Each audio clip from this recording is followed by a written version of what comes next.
buenas tardes. Encantado de estar aquí hoy en esta reunión de la Junta de Asistencia Privada. Siempre se aprende mucho de esta área tan importante y cada vez más importante para el desarrollo social, para el alcance del bien común en las sociedades, en los países. Un área que en todos los países va tomando cada vez mayor relevancia y la toma por muchos motivos.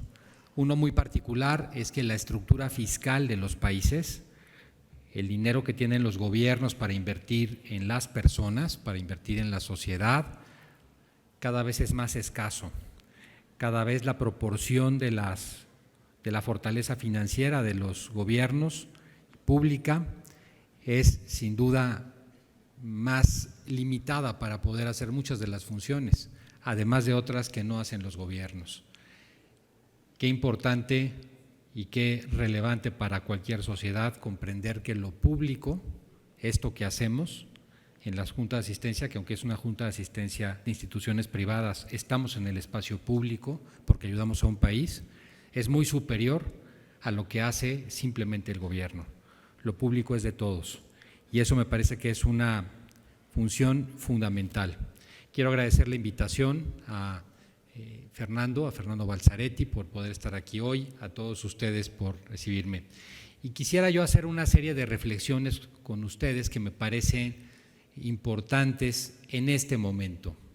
Hacer conciencia del instante, de la circunstancia que estamos pasando en el mundo y de manera muy particular en México. Un momento que, déjenme decirles, está calando profundo en la cultura, está calando profundo en las personas. El mundo que hoy enfrentamos desde las asociaciones que representamos, el mundo que hoy enfrentamos como personas es muy distinto del mundo que teníamos hasta hace no mucho, hasta hace de hecho unos pocos años. Es un mundo en el que los cambios han sido profundos, han sido acelerados, a tal grado que yo les diría que no estamos viviendo ya una época de muchos cambios, sino un verdadero cambio de época histórica.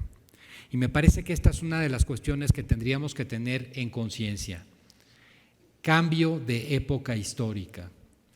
Es algo tan serio, tan relevante, está impactando tanto en las personas que si hiciéramos una revisión de la historia del mundo, nos fuéramos desde que hay ser humano sobre el planeta, nos encontraríamos que hemos pasado cuatro grandes épocas históricas, 4 grandes volúmenes, cada una de ellas desde luego con subcapítulos, pero 4: la prehistoria, la antigüedad, la Edad Media y la modernidad. Estamos hablando de que hoy nos toca enfrentar como sociedad una quinta época histórica. Una época histórica que desde finales de los años 80 del siglo pasado, desde los 90, ya se veía venir. Se le empezó a llamar la posmodernidad.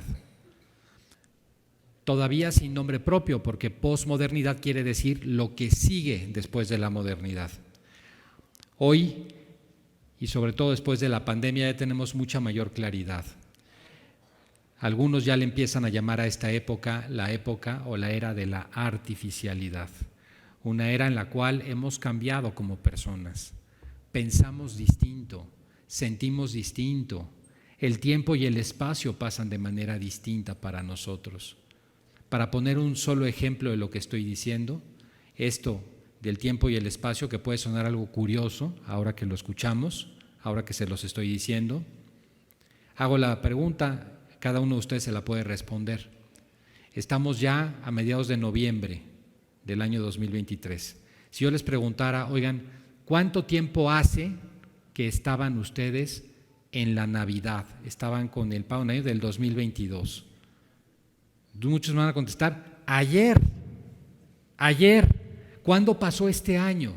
El tiempo es el mismo, es un año, pero la percepción que estamos teniendo del tiempo ha variado de manera muy considerable. Hoy el tiempo se nos pasa más rápido, los acontecimientos que vivimos son más sosos, los captamos menos. Y la pregunta sería ¿por qué? Porque estamos en un mundo en el cual una persona común y corriente en la Ciudad de México, de que se levanta a que se acuesta, puede estar recibiendo entre 3 y 5 mil ruidos, informaciones, estímulos al día. Y eso hace que nuestra capacidad de percepción se venga menguando, se vaya perdiendo. El espacio. Fíjense ustedes que hoy usamos tanto las pantallas, tanto, que muchas personas ya han perdido la capacidad de comprender lo que se llama el umbral. El umbral, que es entender dónde está el mundo digital y dónde comienza la realidad física. En Estados Unidos se calcula que ya es más de la mitad de la población. Hace poco hacían una encuesta a un grupo muy grande de adolescentes en América Latina y se encontraron algunos hallazgos impresionantes. Uno de ellos, por ejemplo, tú le preguntas hoy a un adolescente, que algunas de las asociaciones que están aquí pueden atenderlos, oye, ¿viste a este amigo?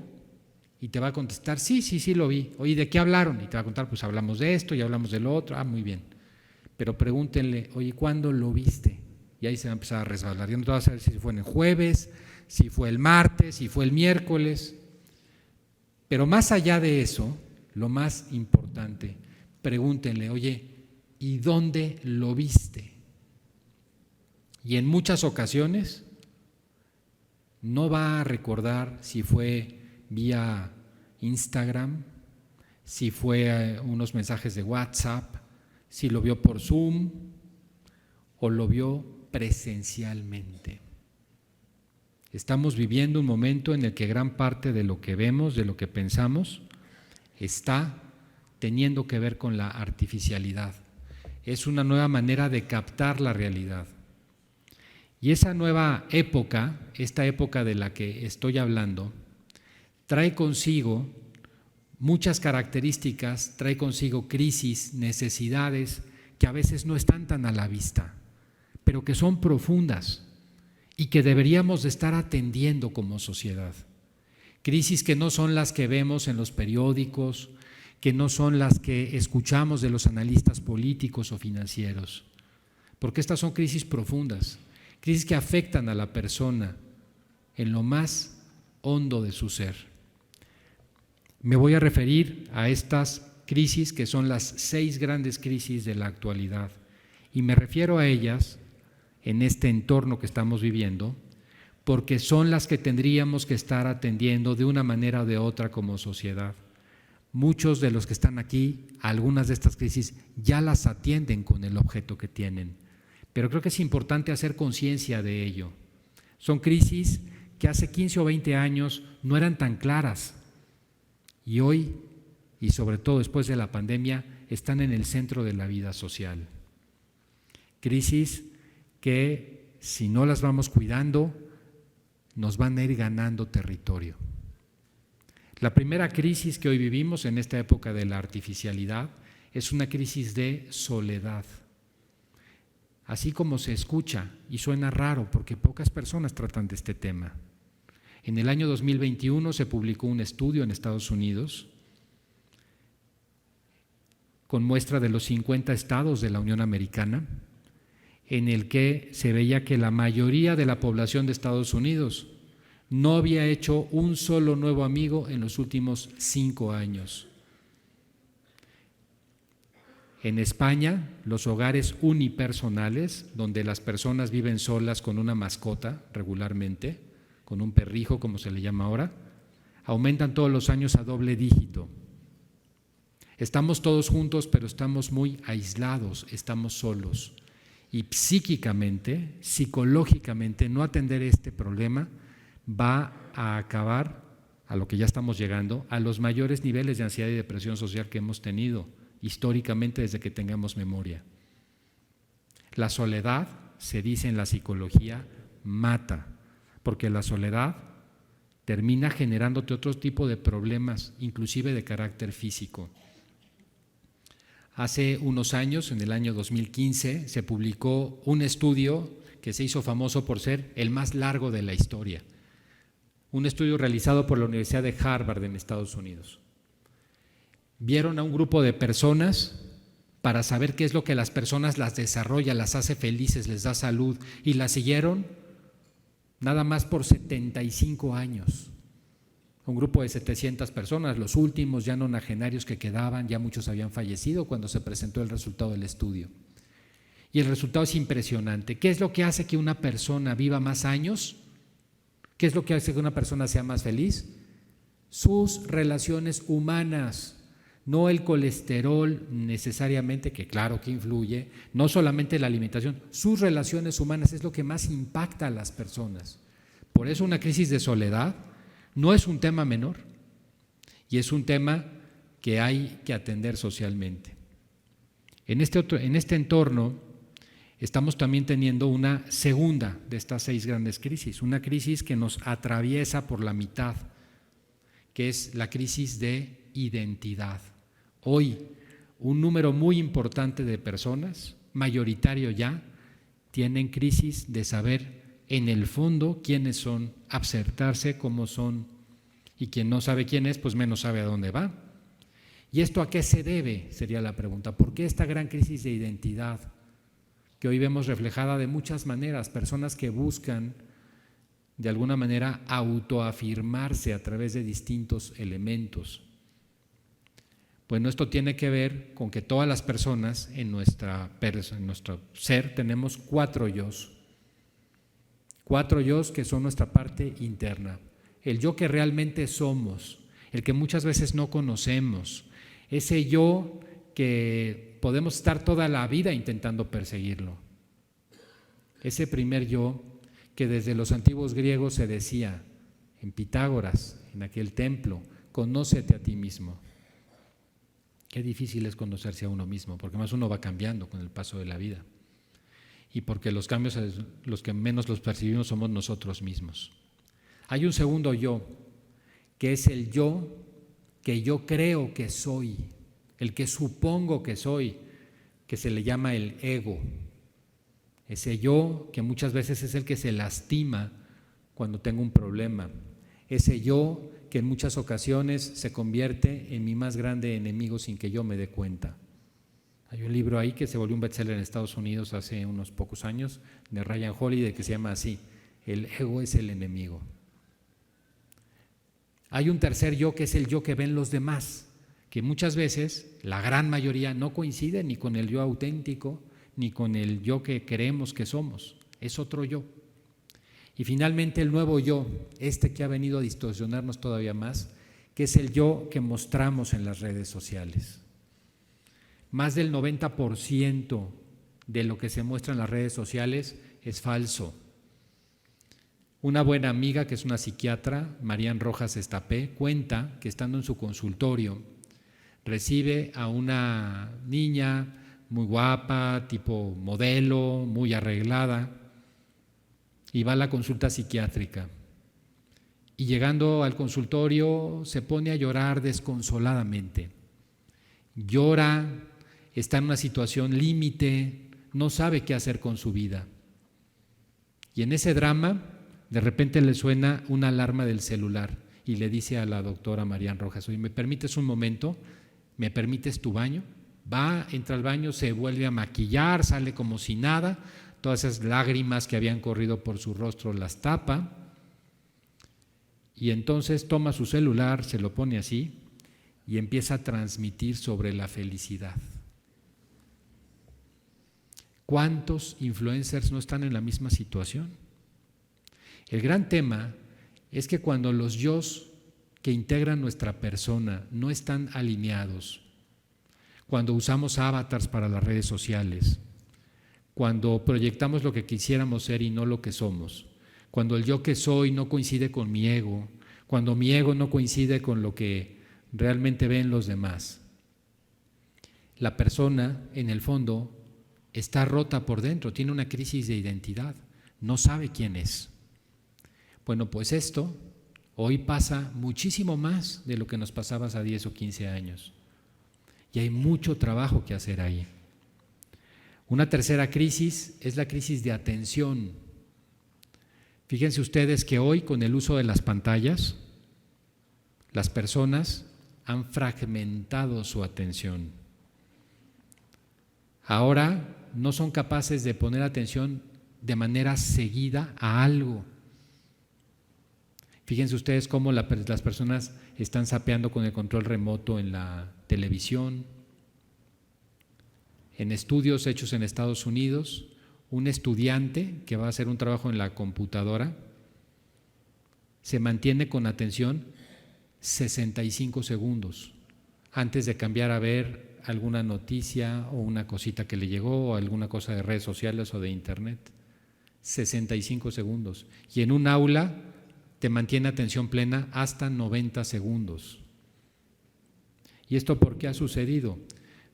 Porque estamos tan rotos viendo la pantalla que hemos fragmentado esa capacidad de atención que tenemos.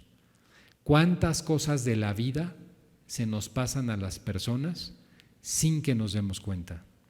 ¿Cuántas cosas de la vida no siquiera tenemos idea de que sucedieron?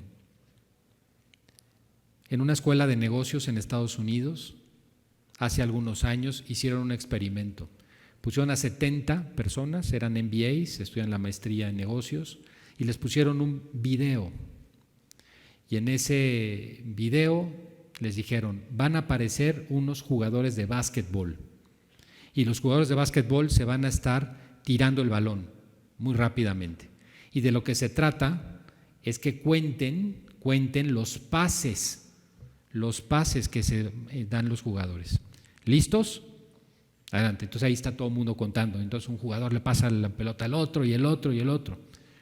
Terminan los 30 segundos del video y la pregunta que hacen desconcierta completamente.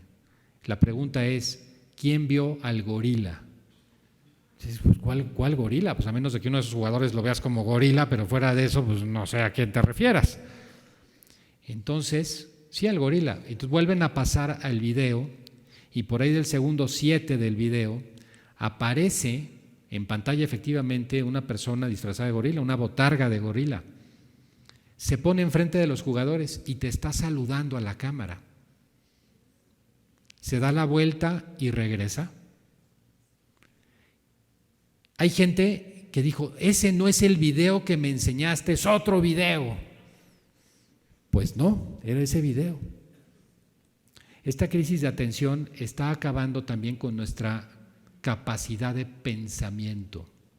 La generación de niños que hoy tenemos, y este es un gran reto educativo, a nivel global ha tenido una caída de 7 puntos de IQ. Si pensamos que un IQ normal es de 90 a 110 puntos, ya me dirán ustedes lo que está sucediendo por esta crisis de atención. Otra crisis muy importante, la cuarta, es la crisis de sentido. Hoy en el mundo hemos sustituido, hemos dejado el sentido de la vida, que es el que nos permite mantenernos plenos, es el que nos permite tener serenidad a pesar de las dificultades, es el que da propósito a nuestra vida. Lo hemos dejado de lado y lo hemos cambiado por las sensaciones, por las emociones, cada vez con mayor fuerza. Cada vez pensamos menos y somos más emotivos. Si ustedes hacen un repaso, cuando salieron los primeros textos de celular, ¿se acuerdan? Primero el celular hablábamos, luego empezaron los textos, mensajes de texto, y le tocaron a la generación millennial. Y los millennial, ¿cómo texteaban? Con faltas de ortografía, en vez de la que usaban una K, ¿no? Etcétera. ¿Cómo textean ahora los centennials? Con el WhatsApp, con emoticones, con emojis, que son emociones, o sea, no son ideas, no son pensamientos, son emociones, como lo dice su nombre. Estamos dejando el lenguaje, que es una de las características de la civilización, por algo totalmente emocional que es propio de la prehistoria. Y esto está generando también un tema muy fuerte, porque las personas que pierden el sentido de la vida, que dejan correr las emociones sin control, que es lo que está sucediendo, acaban con fuerte ansiedad o depresión. Necesariamente.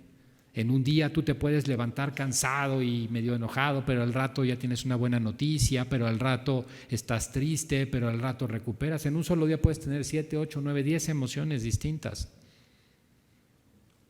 Nadie aguanta eso si no tienes algo que te sostenga. Quizás muchos de aquí en el auditorio recuerdan ese libro clásico de Viktor Frankl, El hombre en busca de sentido. Este escritor, que era un psiquiatra judío austriaco, estuvo atrapado prisionero en un campo de concentración en tiempo de la Alemania nazi en plena Segunda Guerra Mundial. Y cuando termina la Segunda Guerra Mundial, se pregunta, ¿por qué sobreviví? ¿Por qué sobreviví? Si eran trabajos forzados y muchos que eran mucho más fuertes que yo fallecieron. ¿Por qué sobreviví si gente con mucho mayor optimismo de la vida, con mayor fortaleza mental se suicidó contra la alambrada, se tiraban contra una alambrada electrificada? ¿Por qué sobreviví? Y entonces se contesta, porque yo quería volver a ver a mi esposa, a la que por cierto no volvió a ver, porque ella sí murió en otro campo de concentración. Y entonces entiende lo que luego fue, él es el fundador, la escuela de la logoterapia. Utiliza mucho una frase que es de Nietzsche originalmente. Quien tiene un porqué para vivir, casi siempre, yo normalmente le quito el casi, encontrará el cómo. Quien tiene un porqué para vivir, siempre encontrará el cómo. Qué importante el sentido de la vida. Qué importante encontrar propósito en un mundo que está hoy desconectado por este tema de las emociones. Cuánto por hacer ahí también socialmente. Una quinta crisis es la crisis ética. Miren, yo ahora que está el mundo tan polarizado, hoy en la mañana vi un debate en las Cortes de España para ver si toma posesión el presidente de ese país. Cuando vemos la política en nuestro país, cuando volteamos a Estados Unidos, cuando vemos toda esta circunstancia, cada vez menos es un debate de la izquierda contra la derecha. El verdadero debate hoy en el mundo no es ese. El debate de fondo, el debate real, el debate que está llevando a la humanidad para un lado o para otro, está entre los que pensamos que existe la verdad. Aunque sabemos que esa verdad no siempre es fácil de encontrar, no siempre es fácil de comprender, no siempre es fácil de conocer. A mí me ha tocado estar en sesiones en el IPADE, una escuela de negocios, donde puede haber 70 alumnos en un aula y estudiando el mismo caso puede haber quizás 20 opiniones distintas. Y es el mismo caso. Y hay puntos de vista que se enfrentan. Qué difícil es entender la verdad, porque la verdad tiene tantos matices, tanta riqueza, que quien diga que la tiene toda y que no hay nada más que decir, regularmente estará no diciendo la verdad, sino mintiendo. Siempre tenemos que estar abiertos a la verdad. San Juan Pablo II lo decía con mucha claridad, a la verdad te tienes que aproximar con humildad. Eso es cierto, pero la otra postura, que es la que se ha puesto de moda, es la contraria, es la que dice que todo es relativo, que hemos llegado a la época de la posverdad, que los valores son costumbres, que son consensos de cada época y de cada espacio, que no tienen un sentido objetivo. Quien piensa así deja al mundo totalmente descobijado de cualquier posibilidad de construcción ética, de cualquier posibilidad de un piso mínimo de confianza en la sociedad, porque si cada quien tiene su propia verdad y su propia ética, ¿con qué legitimidad le puedes decir a un narcotraficante que mata, que vende droga, etcétera, pero que con las utilidades ayuda a las escuelas de su municipio, que lo que está haciendo está mal? Si esa es su visión ética de la vida, no tendrías ninguna legitimidad antropológica para hacerlo. Y sabemos evidentemente que eso está mal. Esta posverdad nos ha llevado a que todos los años los índices de corrupción en el mundo están en crecimiento permanente. Cada vez más campea la corrupción. En Estados Unidos hubo un presidente que cometió una falta moral seria con una becaria, fue el presidente Clinton, y luego mintió, y por esa mentira, una mentira, arrancó un impeachment, la posibilidad de quitarlo de la presidencia de Estados Unidos. Recientemente tuvimos un presidente en Estados Unidos que mentía como respiraba, todos los días mentía. Estos niveles realmente se han roto, las líneas rojas de lo que antes pensábamos han roto. Esa es la crisis, ese es el debate, eso es lo real, independientemente de que pensemos que debe haber mayor intervención del Estado, del mercado, etcétera.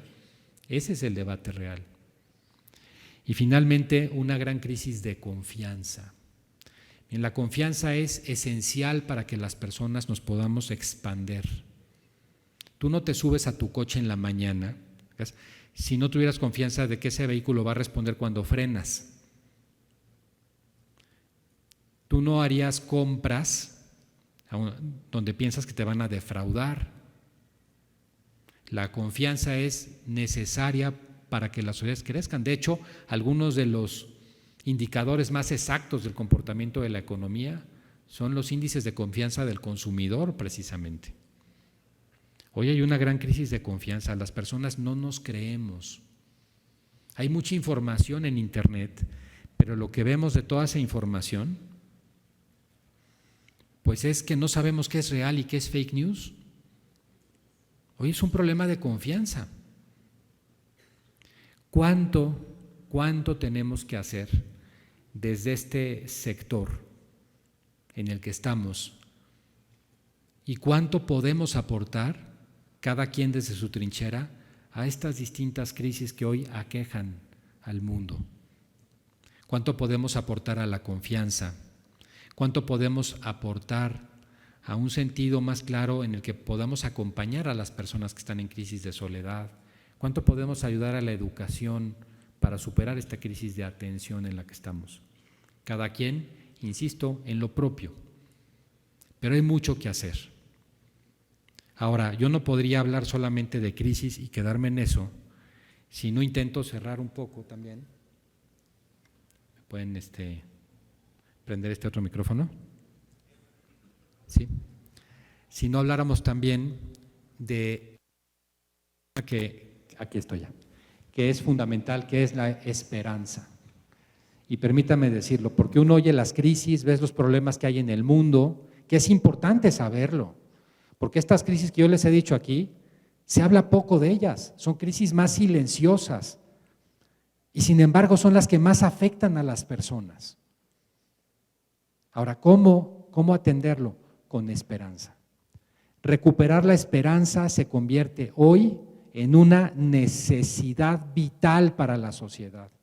En la medida que desde cada una de nuestras organizaciones podamos impulsar a que eso ocurra, ayudaremos en lo más hondo a las cosas, en lo más importante. Y se los digo porque perder la esperanza es perderlo todo. Perder la esperanza es perder las fuerzas interiores para poder en un momento determinado salir adelante. Sin esperanza no hay nada que hacer. Y hoy les quiero dejar 4 ideas, que son 4 consejos útiles, que pueden ser buenos para que en estos momentos difíciles que a veces vivimos, recordándolo, nos ayuden. Y no solo eso, que algunas de estas ideas podamos también transmitirlas para ayudar también a otros que estén a nuestro alrededor. La primera idea que les quiero transmitir es que a veces nos viene muy bien recordar que un viejo adagio que es como sabio, como los refranes de las abuelitas, un adagio que dice: el momento más oscuro de la noche es justo antes del amanecer. Qué cierto es eso, qué cierto, cuando a veces vemos que todo está en negativo, que las cosas no funcionan, recordar, el momento más oscuro de la noche es justo antes del amanecer. Lo que pasa es que muchas veces vemos la vida como si fuera una fotografía, Pensamos que las cosas que nos están pasando hoy son todo lo que va a pasarnos en la vida. Nos estacionamos en ese presente que omnibula nuestra visión de lo que puede venir más adelante. Olvidamos que la vida no es una fotografía, es una película, que de una escena viene otra escena y que si hoy me preparo bien, si hoy hago las cosas de manera adecuada, si hoy pongo las bases, probablemente la escena que venga sea una de las mejores de mi vida, de las más felices. Pero a veces las emociones nos ganan y empañan esa visión. Acuérdense siempre, los momentos más felices de la vida pueden ser, si los construimos, los que todavía no hemos vivido. Una segunda idea que me parece también muy importante mencionar, y hay que decirlo, y mucho tiene que ver con lo que hacemos en muchas organizaciones que están aquí, es la idea de que superar una adversidad incrementa nuestra capacidad para ser felices. Fíjense nada más qué paradójico lo que acabo de decir, parecería totalmente contradictorio. Que una adversidad me dé mayor capacidad para ser más feliz, que los corazones cicatrizados tienen mayores capacidades que los que nunca han sufrido. Y lo vemos, hay personas que les ha ido bien en todo, materialmente hablando, que no han tenido grandes problemas en la vida y que están profundamente deprimidas. Y de repente vemos personas que parecería que todo lo han tenido en contra y son profundamente felices. No sé si algunos de ustedes han visto a este conferencista famoso australiano que se llama Nijik Vujicic. Es una persona que nació sin extremidades, no tiene brazos y no tiene piernas. Cuando era niño, esa situación lo llevó a querer suicidarse. Se metió en la tina y se quiso ahogar. No tenía vida autónoma. Hoy es un hombre casado con hijos y es un hombre que se dedica a ser conferencista motivacional para jóvenes. Cuando llega de repente a un auditorio, se tiene que poner en una mesa, porque pues es un bultito, es solo el tronco con la cabeza, y les dice a los jóvenes, oigan, yo no me cambiaría por nada ni por nadie, soy profundamente feliz porque gracias a lo que me pasó, hoy puedo hablarles de toda la riqueza interior que descubrí, que seguramente no conocería si no tuviera esto. Claro, cuando les dice eso, los jóvenes se quedan con los ojos de plato. Las adversidades, lo que podemos estar pasando muchas veces en cada una de nuestras organizaciones, son oportunidades cuando sabemos canalizarlas de forma adecuada.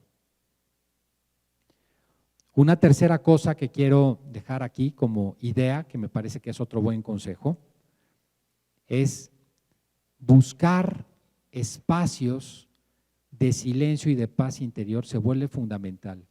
Vivimos en un mundo lleno de ruido por todos lados. Nos levantamos el lunes, vamos corriendo a la oficina, luego vamos a comer, regresamos, tenemos otra actividad, y el martes lo mismo, y el miércoles lo mismo. Llega el sábado, y el sábado tenemos evento social, y nos la pasamos en el evento social. Y aquí la gran pregunta sería, oye, ¿y cuándo nos damos un espacio de silencio? ¿Cuándo, de vez en cuando en la vida, pensamos en dónde estamos, a dónde vamos? Oye, a esta edad de mi vida, ¿estoy donde yo quería estar? ¿Hago lo que yo quisiera haber hecho? ¿O no? La vida me ha ido llevando como una boya, lleva el mar, y llegué aquí, pues quién sabe cómo. Qué importante tomar las riendas de la propia vida, pero para eso se requiere silencio interior, reflexión. Y eso hay que hacerlo. Si no lo hacemos, hay que hacerlo, es fundamental. Y el último consejo es justo lo que tiene que ver con esa crisis de sentido. Pensar si nosotros tenemos claro el propósito de nuestra vida. Y si no es así, pues habría que preguntárnoslo. Ese propósito, por la labor que se hace aquí en la mayoría de las organizaciones, es bastante fácil encontrarlo. pero que ese propósito nos llene, que ese propósito realmente haga parte pasional, que haga de nuestra vida de colores, que le dé una tercera dimensión. Encontrar el propósito nos blinda contra todas las dificultades que tenemos todos los días. La búsqueda de sentido. Y así, con estos 4 consejos, recuperar la esperanza me parece que es un tema en mundo de crisis. Y hoy dejo todos estos temas, cómo podemos colaborar desde lo que ya hacemos con esta, con aquella u otra de las crisis que hemos comentado. Haríamos un gran bien en este momento al entorno y al mundo en que nos encontramos viviendo. Muchas gracias.